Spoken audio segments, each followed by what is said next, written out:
Megan! Sexy Megan pa rin ang inyong kasama ngayong oras na ito, 11:36 sa orasan ni Sexy Megan. Dumaan lang ito sa aking feed and mukha namang credible, no, yung page because apparently today is halfway day of the year ngayong 2026. Ayon sa pagbibilang, no, mamayang 12 noon, ngayong araw na ito, July 2, we are officially 182.5 days into the year, which is kalahati na, yung saktong kalahati ng taon. That means we have 182.5 days left before 2027. Wala lang. Mga additional information na feeling ko hindi mo naman kailangan, pero it's really still good to know. Eto, ngayong araw yung pinakakalahati ng taon. Yan. Mamayang 12 noon. O diba? Nakakakalahati ka na. At ang susunod kong sasabihin, ano nangyari? Kamusta? Kamusta yung unang kalahati ng taon so far? Kamusta siya para sa'yo? Yan. Yan na. Mag-check ka na. Yung mga goals na sinet mo para sa sarili mo. Yung sabi mong New Year's resolution. Yan. Yung pangako mong mag-iipon ka daw. Ganon. Daw. Ano na? Kamusta na? Yan. Sometimes yung mga ganyan, kapag ka nagre-reflect ka, kapag ka iniisip-isip mo yung ganyan, minsan nakaka-pressure siya. Tapos isama mo pa yung mga nakikita mong achievements, no, ng mga kaibigan mo sa social media. Nakaka-pressure, oo, pero ako na magsasabi sa'yo, gaya ng paborito nating girl group na Bini, ang buhay ay hindi karera. Yung highlights nila, hindi naman pwedeng ganun din yung sa'yo. Diba? Yung achievements nila, not necessarily will be the same as your achievements sa buhay na ito. Iba-iba yan. I know, mahirap na hindi ma-pressure, pero wag mo isipin. Again, buhay niya yun. At saka syempre, ang mga tao ngayon, hindi naman magpo-post ng pinagdadaanan nila. Syempre, yung mga magaganda lang ang ipopost niyan sa social media.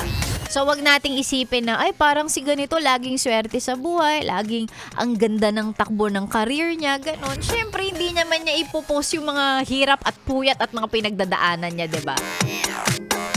So, ikaw, wag mo masyadong tingnan, wag masyadong tumitingin sa kapitbahay.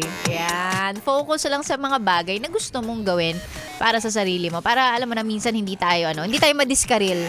Yan. Yan lang din ang sinasabi ko sa sarili ko. Parang, syempre, buhay niya yun eh. Diba? Yun yung achievement niya yun, ipopost niya yun. And ikaw din, meron ka din yan. Darating din yun sa'yo, kalma ka lang. Yan. Ay nako, Sexy Megan po ang inyong nakasama. Syempre, bago ako umexit, alam ko marami nag-aabang nito, kaya naman eto na ang ACS!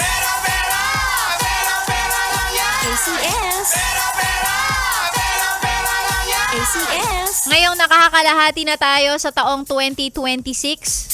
Gusto ko lang sabihin sa'yo na tuloy-tuloy to hanggang sa second half ng 2026, mga yes friend. Hindi kami titigil hanggang hindi kayo lahat nabibigyan. Wow! Grabe mga ako, baka mamaya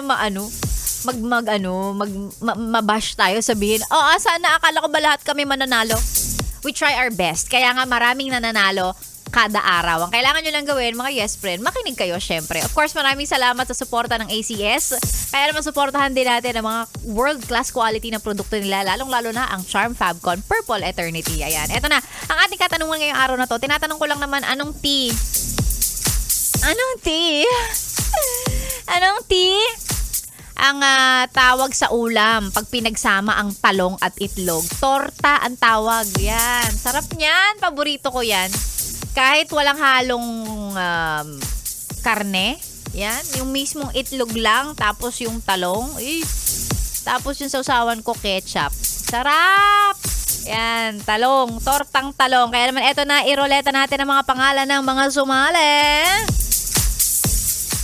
Ngayong araw na to, congratulations sa'yo. Meron kang 500 pesos. Pwede kang bumili ng tortang talong. Ulam mo ngayong araw.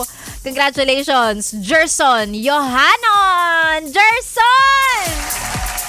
Jerson Johanon, panalo ka ng 500 pesos. Ang susunod mong gagawin ay isend sa akin ang iyong valid ID at ang iyong GCash number para maipadala na namin ang napanalunan mong 500 piso. Sa mga hindi pinalad sa oras ni Sexy Megan, wag magalala.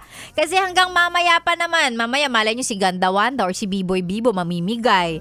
Kaya makinig kayo ng Yes FM. Wag na pong maglilipat. Dapat solid na kay Yes FM kayo.